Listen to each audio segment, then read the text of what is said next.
नमस्ते दोस्तों, welcome to another video of law helps India. और इस वीडियो में आप लोगों को मैं आज झूठे दहेज के मामले और झूठे घरेलू हिंसा से बचने के उपाय बताऊंगा। दोस्तों, इस वीडियो में मैं आप लोगों को झूठी तसल्ली देने के लिए ऐसा कुछ भी नहीं बताऊंगा जिससे कि आप खामोखा झूठे सपने बुनने लगे, और मैं वही बताऊंगा जो कि सच में हो सकता है, क्योंकि ये दोनों के सिर्फ पत्नी अपने पति के ऊपर कर सकता है तो दोनों ही अपने अपने हिसाब से ये काम में ला सकता है, लेकिन ये सबसे ज्यादा लड़कों के लिए फायदेमंद है। दोस्तों, एक जमाना था जबकि हिंसा, जो कि आईपीसी धारा 498A में लिखा गया है, ये लड़कियों की स्थिति को देखकर बनाया गया था। इस धारा में किसी भी कारण से उत्पन्न हुए हिंसा को लेकर बोला गया है, जिसमें दहेज के लिए हिंसा या फिर किसी दूसरे कारण से उत्पन्न हुए हिंसा भी शामिल है।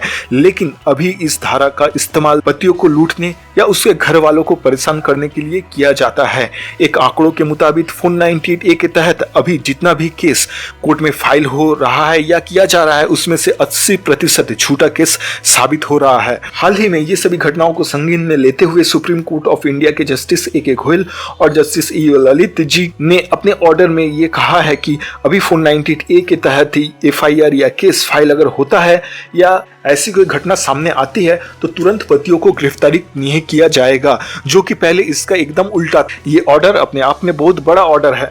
दोस्तों, 498A का केस कोई भी पत्नी अपने पति के ऊपर कर सकता है, लेकिन याद रहे दोस्तों, ये जम्मू और कश्मीर में लागू नहीं होता है। दोस्तों, झूठे दहेज केस और घरेलू हिंसा केस से बचने के बहुत सारे उपाय हैं, जिनमें से सबसे पहला है सही कानूनी सलाहकार के पास जाना। दोस्तों, अगर ऐसी कोई स्थिति या ऐसी कोई घटना अगर घट जाती है, किसी के साथ भी घट जाता है, तो उसे तुरंत एडवोकेट या फिर लॉयर के पास जाना चाहिए कानूनी कार्रवाई करने के लिए, क्योंकि जितनी देरी होगी कानूनी कार्रवाई लेने में, आपका बचाव या फिर आपका केस उतना ही ढीला पड़ता जाएगा और पैसे भी ज्यादा खर्च हो जाएगा, जिसका कोई भी सीमा नहीं है। दोस्तों, आप जितना चिंता करने जाएंगे, जितना सोचने जाएंगे, आपका केस उतना ही ढीला पड़ता जाएगा। तो ऐसा कोई घटना अगर घटता है आपके साथ या किसी के साथ घटता है तो तुरंत कानूनी कार्रवाई करना चाहिए, ताकि आपका बचाव सही ढंग से हो सके, एकदम सही उपाय से हो सके। दूसरा, आप केस या पुलिस के डर से कहीं भागिए मत और तुरंत कोर्ट में जाकर अपने और अपने परिजनों के लिए बेल यानी अग्रिम जमानत के लिए अर्जी दीजिए, क्योंकि भागने से अदालत के पास ये संदेश आ जाएगा कि आप कहीं ना कहीं मुजरिम है, गिल्टी है, तभी आप भाग रहे हैं।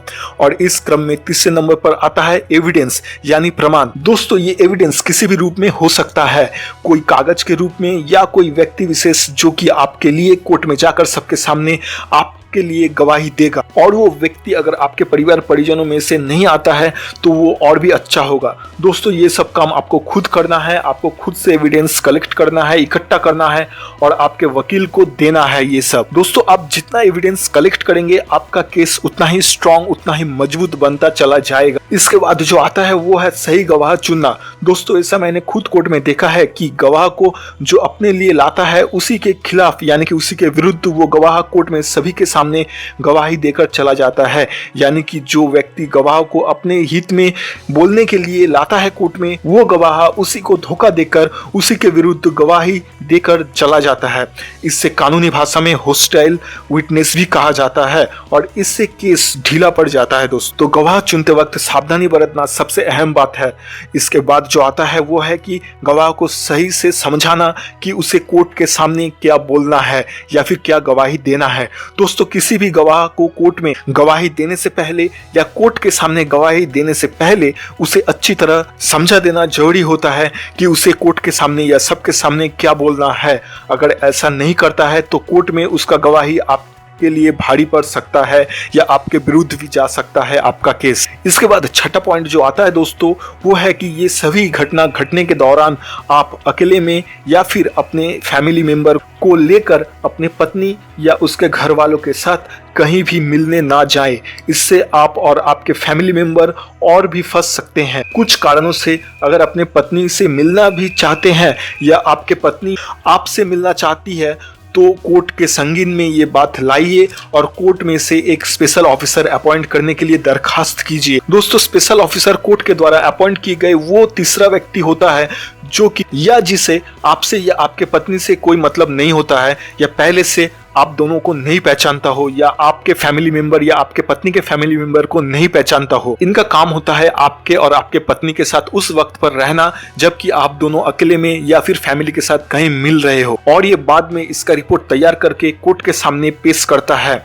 इससे दोस्तों आप दोनों के लिए अच्छा होगा, क्योंकि इनमें से कोई भी आपके ऊपर झूठा केस या झूठा इल्जाम नहीं लगा पाएगा। इसके बाद दोस्तों जो 7वें पॉइंट पर आता है वो है सही समय पर पुलिस को रिपोर्ट करना। दोस्तों ये पॉइंट एक ऐसी इंपॉर्टेंट पॉइंट है जो कि अक्सर 99% लोग मिस कर जाते हैं। दोस्तों सोच लीजिए कि आपके पत्नी या फिर आपके पति या फिर उसके रिश्तेदार, दोस्त या किसी अननोन नंबर से आपको फोन में या किसी और प्रकार से धमकी आपको दे रहा है, तो तुरंत आपको पुलिस स्टेशन में जाकर उसका कंप्लेन लिखवाना चाहिए और उस कंप्लेन का कॉपी आपको बाद में कोर्ट के सामने पेश करना चाहिए। इससे आपका केस और भी मजबूत हो जाएगा। याद रहे दोस्तों, ये घटना अगर एक से ज्यादा या फिर जितनी बार आपके साथ घट रही है उतनी बार ही आप जाके पुलिस में कंप्लेन लिखवाइए, पुलिस में रिपोर्ट लिखाइए और उस रिपोर्ट का कॉपी हर एक बार आप कोर्ट के सामने पेश कीजिए। इसके बाद जो पॉइंट आता है दोस्तों, सही समय पर केस करना।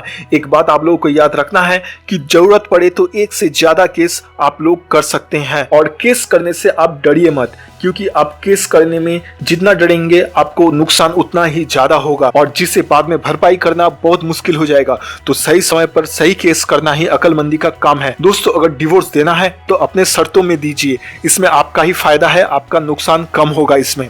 दोस्तों इस वीडियो को लाइक, शेयर और नीचे कमेंट करना मत भूलिएगा और हमारे इस चैनल को सब्सक्राइब करना भी मत भूलिएगा। तो मिलते हैं नेक्स्ट वीडियो में आप लोगों के साथ, तब तक के लिए गुड बाय।